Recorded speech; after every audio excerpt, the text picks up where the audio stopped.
Muy buenas noches, bienvenidas, bienvenidos. Como anunciaba Claudia, vamos a hablar de los Avengers, los Vengadores, que quizá no es una traducción exacta, sino reivindicadores quizás debería decirse, pero no suena tan bien como Vengadores, así que Avengers.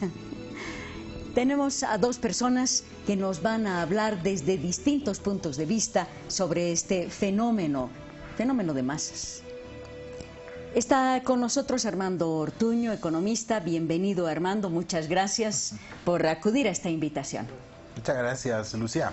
Pero estoy más como aficionado de los cómics y de las novelas gráficas, ¿no? Perfecto. Pero bueno, algo también esto tiene que ver con la cultura popular. No, y con todo esto. Con la economía también, porque... ¿Qué es de lo que vamos a hablar? Claro que sí. Y está con nosotros Joaquín Cuevas, autor de cómics, propietario además de la librería La Viñeteca. Así es, Lucía, muchas gracias por la invitación. No, muchísimas gracias. Vamos a ver en qué podemos aportar a la charla. No, de entrada ya hay un aporte porque aquí tenemos unos cómics fabulosos, de tapas duras, además una belleza para poder apreciar todo esto, que significa la cultura popular y la cultura popular de este tiempo. Los Avengers son un grupo de superhéroes reunidos por una agencia de inteligencia para proteger la Tierra, pero además se dan cuenta que pueden proteger mucho más, es decir, el universo, la seguridad del universo. Claro, esa es la historia en general. Pero además, Avengers es un fenómeno cinematográfico que hace posible el universo Marvel, que con 21 películas realizadas en estos últimos 11 años han logrado recaudar unos 18,000 millones de dólares en el mundo. ¿Qué podemos hacer con 18,000 millones de dólares? Muchísimo. Por lo menos es la mitad del presupuesto anual de la nación aquí en Bolivia, pero todavía no logramos imaginarnos qué se puede hacer con 18,000 millones de dólares, construir, no sé, más de 10 hospitales, podemos construir al menos unas 20 escuelas y todavía tendríamos seguramente dinero para gastar. Pero quiero preguntarles a ustedes, ¿qué más es Avengers? Bueno, quizás yo tomaría esta idea de cultura popular, porque creo que detrás de Avengers y de la movilización que genera la salida de esta película, que es particularmente importante porque bueno, la última, ¿no? Claro, que cierra un poco un ciclo que se planteó Marvel. Yo creo que hay varios elementos que son muy interesantes, que yo los veo mucho más amplios, ¿no? Lo primero es, y tal vez con eso podemos conversar con Joaquín, es la renovación un poco del interés de las grandes audiencias por la novela gráfica y por el cómic, que si bien está ligado a las películas, pero yo creo que hay un fenómeno muy interesante del retorno del interés de las masas, y sobre todo las masas jóvenes, por la novela gráfica, por el cómic, que viene junto con obviamente el boom también de esta subgénero de los superhéroes, pero creo que va mucho más allá en el tema del gusto de los jóvenes por la manga, por el anime, por diferentes variaciones de la novela gráfica, que creo que nos está mostrando ciertas sensibilidades de la cultura popular por cierta manera de comunicar. Yo creo que el éxito también del universo Marvel en las películas nos habla también de ciertos cambios en la cultura y en la manera de comunicar y de entretener hoy en día en este siglo XXI. Creo que ahí hay una discusión muy simpática, muy interesante,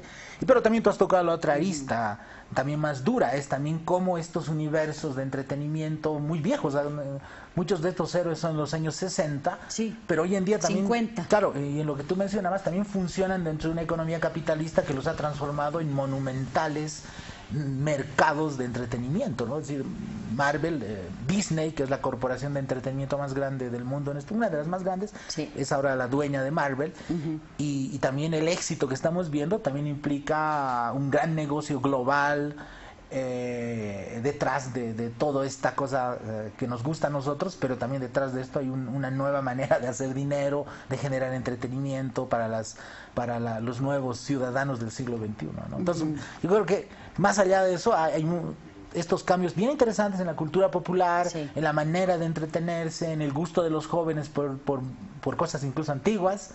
En eso sí el papel sigue siendo importante, por ejemplo, y también este fenómeno económico, ¿no? Sí, y un fenómeno que hace que millones en el mundo duerman en las puertas de los cines para llegar Sí. a tiempo al estreno mundial, por ejemplo, ¿no? Así es, el fanático de los cómics Sí. es un fanático muy apasionado.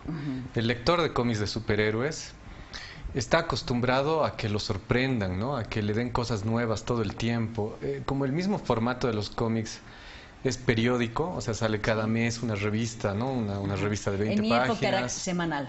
Exacto, en algún momento era Sí. semanal.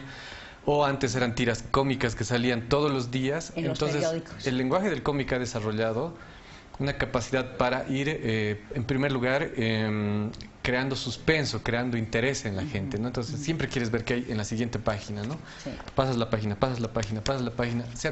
Se ha desarrollado de esa manera. Y en segundo lugar también el cómic por su formato, que puede ser una limitación pero a la vez una libertad en muchos sentidos. Es una libertad frente a la literatura, digamos, pura, porque podemos usar gráficos, pero también es una limitación en comparación a la televisión o los videojuegos, porque es una cosa bidimensional en papel, ¿no? Pero justamente por esa limitación lo que ha hecho el cómic ha sido desarrollar una capacidad para crear en el lector una capacidad de llenar los vacíos, ¿no? O sea, eso dicen, el cómic es el arte invisible porque ocurre en el cerebro de la persona, en su imaginación. Uno lee una viñeta, lee la siguiente viñeta, pero lo que pasa en medio Se lo imagina. se lo tiene que imaginar. Entonces, el lector de cómic es una persona con muchísima imaginación. Y cuando comenzaron a salir las películas de superhéroes, no sé, en los 80s, un poco en los 90s, Cuando resucitaron, ¿no? A los superhéroes. sí, más o menos, sí. Era un poco chistoso ver a los superhéroes. Por más que había buenas películas como las de Batman, de Tim Burton, ese Batman era un poco tieso, ¿no? Y eso yo siempre digo en todo lado. Los que leíamos Batman cuando éramos chicos, no era ese nuestro Batman, ¿no? Nuestro Batman saltaba, hacía un montón de cosas, era muy, aparte que era muy inteligente y era muy poderoso, era muy ágil, saltaba de edificio en edificio, y eso no se ve en las películas. Y creo que la tecnología recién ha permitido que eso que apasionaba tanto a los lectores de cómics recién se pueda traducir al cine. Entonces ahí había un fuerte que tenía el cómic que no se podía traducir al cine, que ya con la llegada de la tecnología un poco ya se está pudiendo, no del todo, ¿no?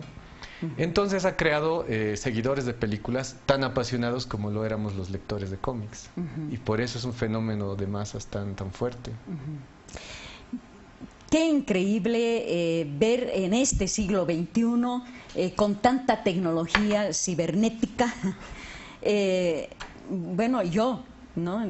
Que leía en los años 60 a Superman, a Spider-Man, bueno, verlos ahora, por ejemplo, en las películas y ver a los chicos, a los jóvenes, a los adolescentes, apasionadamente por conseguir, por ejemplo, un cómic así, en texto, ¿no? ¿Qué es lo que tú crees, Armando, que ha hecho resucitar esta cultura popular? ¿Qué es lo que influye tanto para que un chico de 14, de 15 años, que está con su celular, vaya a buscar un cómic impreso? Yo creo que es un poco paradójicamente, yo comparto con Joaquín, el cómic tiene las limitaciones del papel, pero probablemente de todos los productos del papel es el que mejor se adapta a la lógica multimedia del siglo XXI. ¿Por qué? Justamente porque ha sido construido en torno a la idea de los dibujos y de encontrar una narración gráfica. Y esta generación, digamos, del periodo de lo digital, digamos, es una generación muy gráfica, ¿no? Muy pero no solamente el gráfico, sino además de construcción de narrativas en relación a los gráficos, al dibujo, ¿no es cierto? Y yo creo que además Joaquín hacía notar una cosa muy importante, esta historia de mantener el suspenso de los comiqueros que tenían que publicar unas tiras cómicas cada semana. Yo me acuerdo de las viejas cómics de Flash Gordon que salían en Presencia, y un poco viejo, que eran fantásticos, que eran unos super clásicos. pero digamos eran construidos de manera de que tú esperabas el siguiente episodio el siguiente domingo, ¿no? Entonces es una construcción de una narrativa que mantiene la atención. Sí. En estos tiempos de rapidez, ¿no es cierto? De que todos buscamos cosas muy rápidas y además de mucha imaginación. Y yo creo que resucitar el cómic en el siglo XXI ha tenido, y en eso es correcto, ha tenido mucho que ver con la aparición de mecanismos digamos, del cine digital. Es decir, de un cine que te puede reconstituir en realidad con mucho realismo toda la imaginación de los cómics, ¿no es cierto? Entonces creo que ese ha sido como el gran salto, ¿no? Tienes razón, yo siempre me acordaba del Batman de los años 60, ese chistoso, medio psicodélico, ¿no es cierto? O incluso algunos veíamos el Superman de los años 50, ¿no? Con un buzo que era muy chistoso. O había un Spider-Man de los años... de principios de los 80s que tenía los efectos especiales del Chapulín Colorado, ¿no? Cuando trepaba los... O no sé si alguien se acuerda de Hulk, digamos, en la versión televisiva, ¿no es cierto? Donde era un fisiculturista el que hacía. Sí. Pero digamos que sí, eran simpáticas, ¿no es cierto? Pero te exigían mucha imaginación para ponerte en eso. Y ahí sí seguían ganando el papel, porque ahí sí todavía es una cosa espectacular. Yo creo que en este siglo, ahí viene tu pregunta, el cine digital encuentra la manera de reflejar una buena parte de la imaginación del cómic, ¿no?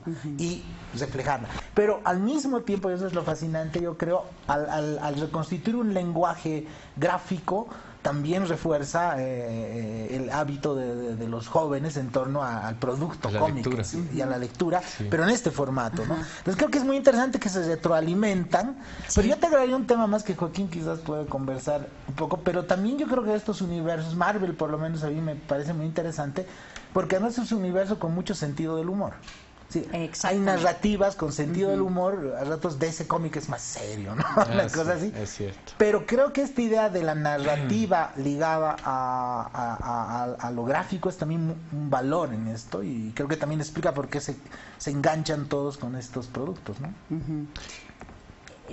Un actor profesional me comentaba y me instruía un poco sobre el universo Marvel. Y me hablaba justamente de la introducción de dos aspectos bien importantes para atraer a los jóvenes ahora. Por un lado, el humor, que es indiscutible. Los superhéroes y las películas de Avengers están cargadas de mucho humor. Y por otro lado, un énfasis en los guiones, en contar las historias con mayor profundidad, más interesantes, más inteligentes. No solo se centran en los superpoderes que tienen los superhéroes, sino además en el pensamiento, en la actuación inteligente que puedan tener, y el humor, ¿no? El uso del humor. Sí, bueno, respecto al humor, yo he visto que mucho se le ha criticado a Marvel el humor. Sí. Creo que sí, siempre ha existido el humor en los cómics de Marvel. Pero algo bien interesante que yo vi en una persona que hace videoensayos en YouTube, él decía que la generación actual no se quiere tomar muy en serio nada, ¿no? Es como que no le gusta comprometerse ante las cosas realmente serias. Entonces el humor sirve como una especie de descarga, de desinflamiento de cuando la cosa se pone muy seria. Y ponía como ejemplo muchas escenas de mucha seriedad en Marvel, cuando tienen que asumir, acaba de morir alguien, tienen que asumir su heroísmo, tienen que darse cuenta de quiénes son y a qué han venido al mundo, y pasa algo gracioso, ¿no? Así que se cae a alguien, ¿no? O la capa de Doctor Strange le molesta, así. Exacto. Entonces él dice, tal vez esa es también una necesidad de esta generación, porque no quieren tomarse nada en serio, no quieren escuchar música... No es discurso de viejo, digamos, es cierto, eso mismo me han dicho personas. Tengo casi 40 años. No. Te voy a pedir nada más un momentito. Vamos a seguir con este tema que me parece sumamente importante, pero tenemos que hacer un pequeño corte. Está bien. Un ratito nada más y volvemos.